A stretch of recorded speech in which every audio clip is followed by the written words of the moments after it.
They were here at 4 a.m. getting ready, prepping, practicing.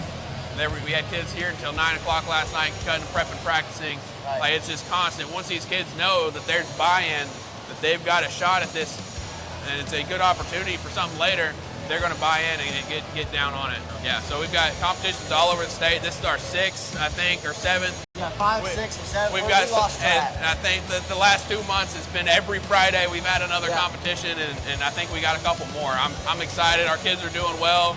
They're getting a little tired in this series, but we're going to keep going, keep after it.